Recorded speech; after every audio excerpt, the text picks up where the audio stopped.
বিসমিল্লাহির রহমানির রহিম। প্রিয় দেশবাসী, আসসালামু আলাইকুম। গত সপ্তাহে আমি সরকারের কতিপয় নীতি আপনাদের কাছে পেশ করেছি।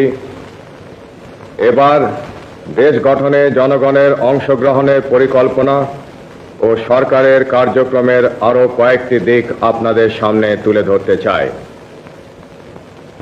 রাষ্ট্র পরিচালনার ব্যাপারে সংক্ষেপে আমার অনুসৃত নীতি ও কর্মসূচি হচ্ছে: সর্বতোভাবে দেশের স্বাধীনতা, অখণ্ডতা ও সার্বভৌমত্ব রক্ষা করা। শাসনতন্ত্রের চারটি মূলনীতি অর্থাৎ সর্বশক্তিমান আল্লাহর প্রতি সর্বাত্মক বিশ্বাস ও আস্থা, গণতন্ত্র, জাতীয়তাবাদ এবং সামাজিক ও অর্থনৈতিক ন্যায় বিচারের সমাজতন্ত্র জাতীয় জীবনের সর্বস্তরে প্রতিফলন করা। সর্বোপায় নিজেদেরকে একটি আত্মনির্ভরশীল জাতি হিসাবে গড়ে তোলা। প্রশাসনের সর্বস্তরে উন্নয়ন কার্যক্রমে এবং আইন শৃঙ্খলা রক্ষার ব্যাপারে জনসাধারণের অংশগ্রহণ নিশ্চিত করা। সর্বোচ্চ অগ্রাধিকার ভিত্তিতে কৃষি উন্নয়নের মাধ্যমে গ্রামীণ তথা জাতীয় অর্থনীতিকে জোরদার করা। দেশকে খাদ্যে স্বয়ংসম্পূর্ণ করা। দেশে কাপড়ের উৎপাদন বাড়িয়ে সকলের জন্য অন্তত মোটা কাপড় সরবরাহ নিশ্চিত করা। কোন নাগরিক যেন গৃহহীন না থাকে তার যথাসম্ভব ব্যবস্থা করা। দেশকে নিরক্ষরতার অভিশাপ থেকে মুক্ত করা। সকল দেশবাসীর জন্য ন্যূনতম চিকিৎসার বন্দোবস্ত করা। সমাজে নারীর যথাযোগ্য মর্যাদা প্রতিষ্ঠা করা এবং যুব সমাজকে সুসংহত করে জাতি গঠনে উদ্বুদ্ধ করা। দেশের অর্থনৈতিক উন্নয়নে বেসরকারি খাতে প্রয়োজনীয় উৎসাহ দান। শ্রমিকদের অবস্থার উন্নতি সাধন এবং উৎপাদন বৃদ্ধির স্বার্থে সুস্থ শ্রমিক মালিক সম্পর্ক গড়ে তোলা।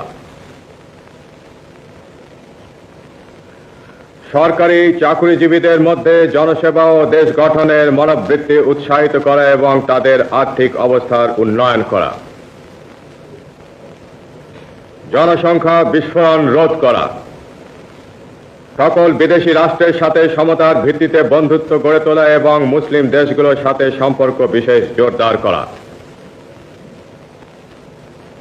প্রশাসন এবং উন্নয়ন ব্যবস্থা বিকেন্দ্রীয়করণ এবং স্থানীয় সরকারকে শক্তিশালী করা। দুর্নীতিমুক্ত ন্যায়নীতি ভিত্তিক সমাজ ব্যবস্থা কায়েম করা।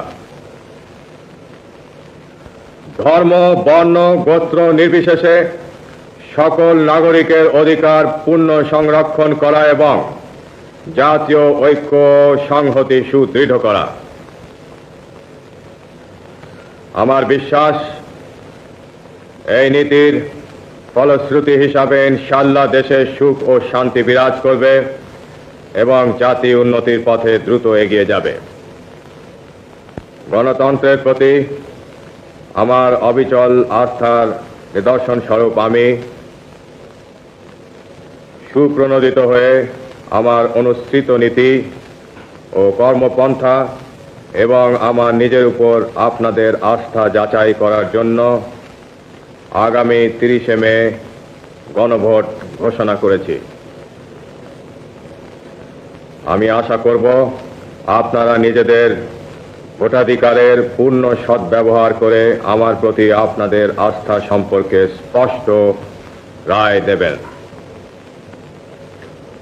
পরম করুণাময় আল্লাহ তাআলা আমাদের চলার পথে নতুন উদ্যম, শক্তি ও সাহস দান করুন।